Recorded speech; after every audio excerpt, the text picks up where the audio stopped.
ሞት ላይ ቀርላቸው ምክንያት ሆነባቸው። ቬንዙዌላን ያንቀጠቀጠው ርዕደ መሬት በሰከንዶች ውስጥ የ235 ሰዎችን ሕይወት ስለመቅጠፉ አንድ ርዕደ መሬት ሳይሆን ሁለት ርዕደ መሬት እናም በ40 ሰከንዶች ውስጥ ልዩነት ሁለት ጊዜ ብትንቀጠቀጥ ምድር ምን ትሆናለች? ይህ ዛሬ በቬንዙዌላ የሆነው ነው። በጥቂት ሰከንዶች ውስጥ ሕንፃዎች ፈረሱ፣ መንገዶች ተሰነጠቁ፣ ቤተሰቦች ተበተኑ። እናም እስካሁን የሞቱት 235 ሰዎች ደርሰዋል። የአሜሪካ ፍርድ ቤት አዲስ ውሳኔ። በአሜሪካ ያሉ ኢትዮጵያኖች ስደተኞች ምን ይጠብቃቸዋል? ዛሬ አሜሪካ ውስጥ ብትሆኑ ነገ እዚያው እንደምትቆዩ ምን ያህል እርግጠኛ ናችሁ? ወይም የአንድ የፍርድ ቤት ውሳኔ የብዙ ሺህ ስደተኞችን ዕጣ ፈንታ በአንድ ቀን ሊቀይር ይችላል። እጠጣ ሲል ይዋኛል፣ እበላ ሲል ይዳኛል የሆነባቸው ዛሬ በአሜሪካ ለሚኖሩ ብዙ ኢትዮጵያውያን ከመቼውም ጊዜ በላይ አሳሳቢ ሆነዋል። ወይ መሮጫ ሜዳ ወይ መውጫ ቀዳዳ ያጡት የትግራይ ወጣቶች። ጦርነት ተመልሶ እየመጣ ነው። የትግራይ ምክር ቤት የግዳጅ ወታደራዊ አገልግሎት አዋጅን ተግባራዊ እንዲሆን አዘዘ። አንድ አዋጅ 1000 ወጣቶችን ወደ ውትድርና ሊወስድ ነው ወይስ?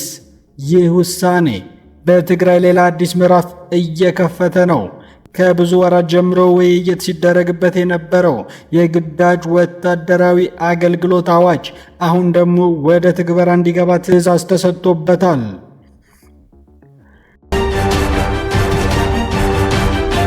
ሰዓቱ ምሽት ስለነበር ብዙዎች በቤታቸው ነበሩ። በድንገት ምድር መንቀጥቀጥ ጀመረ። ሰዎች ከቤታቸው ወደ ውጭ መሮጥ ጀመሩ። ነገር ግን መሬት መንቀጥቀጡ አለቀ ብለው ባሰቡበት ሰዓት ከ40 ሰከንዶች በኋላ ከመጀመሪያ የበለጠ ኃይለኛ ሁለተኛ ርዕደ መሬት ተከሰተ። ይህ ሁለተኛው መሬት መንቀጥቀጥ ቀድሞ የተጎዱ ሕንፃዎችን ሙሉ በሙሉ አፈራረሰ። ብዙ ሰዎችም ከፍርስራሹ በታች ቀሩ።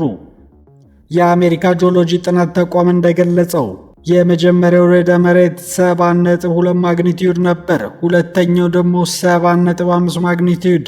ሁለቱም በአንድ ደቂቃ ውስጥ ተከስተዋል። የቬንዙዌላ ጤና ሚኒስቴር እስካሁን 235 ሰዎች መሞታቸውንና ሞቴን ሞት ወሰደው ያሉ ከ4300 ሰዎች በላይ መጎዳታቸውን ብቻ ገልጿል። በርካታ ሰዎችም አሁን ከፍርስራሽ በታች እንዳሉ ተገልጿል። ባለሙያዎች እንደሚናገሩት ይህ በቬንዙዌላ ከ100 ዓመት በላይ የተመዘገበ እጅግ ኃይለኛ ርዕደ መሬት ነው። አሁን ደግሞ ከብዙ ሀገሮች የአዳኝ ቡድኖች ወደ ቬንዙዌላ እየገቡ ነው። በፍርስራሽ ውስጥ የቀሩትን ሰዎች ለማዳን ከጊዜ ጋር የሚደረግ ትንቅንቅ ቀጥሏል። ሰው ያስባል፣ ፈጣሪ ይወስናል። በአንድ ምሽት ሕይወት በሰከንዶች ውስጥ ሊቀየር እንደሚችል ይህ አደጋ ትልቅ ማሳያና እንዲሁም ማስታወሻ ነው።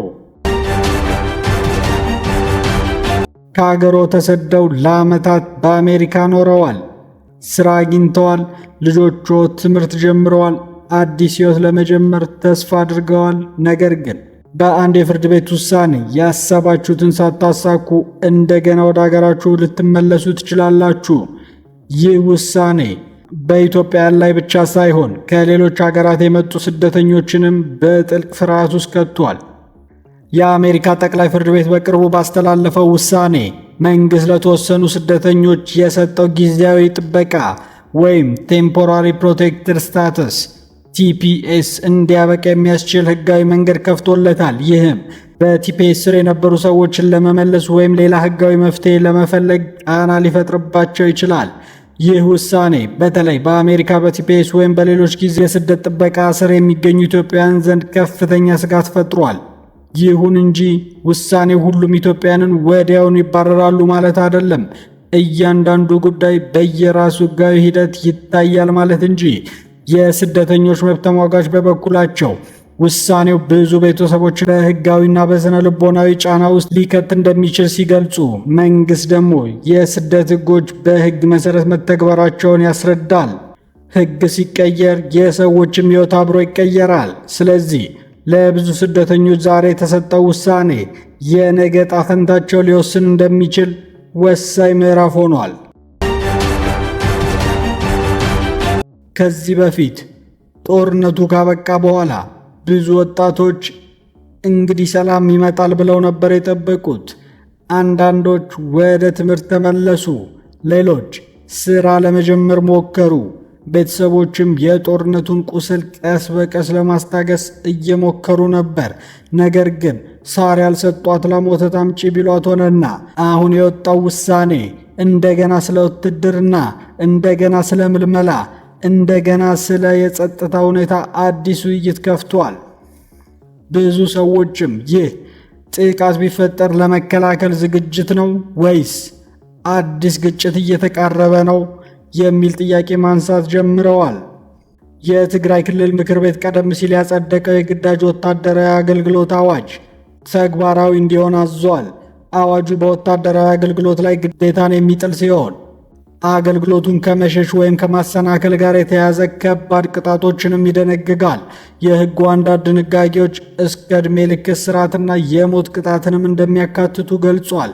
በሌላ በኩል ሂዩማን ራይትስ ዎች የመብት ተሟጋች ተቋማት አዋጁ የግዳጅ ምልመላን ሕጋዊ መብትን ሊጥስ እንደሚችል እንዲሁም በነጻ አስተያየትና ሰብአዊ መብቶች ላይ አሳሳቢ ተጽዕኖ ሊያሳድር እንደሚችል ገልጸዋል። ሹምና ጥጥ እያደር ይከብዳል እንዲሉ የክልሉ ባለስልጣናት በበኩላቸው ይህንን እርምጃ ክልሉን ለሚገጥሙ የጸጥታ ስጋቶች ለመከላከልና ሕዝቡን ለመጠበቅ አስፈላጊ መሆኑን ያስረዳሉ። ይህ ውሳኔ ለአንዳንዶች የደህንነት እርምጃ ሆኖ ይታያል፣ ለሌሎች ደግሞ የአዲስ ግጭት ስጋት የሚጨምር እርምጃ ሆኖ ታይቷል። የሚቀጥለው ምዕራፍ ምን ይሆናል? ይህን የሚመልሰው የፖለቲካ ውሳኔዎች፣ የጸጥታ ሁኔታዎችና የህዝቡ ምላሽ ይሆናሉ።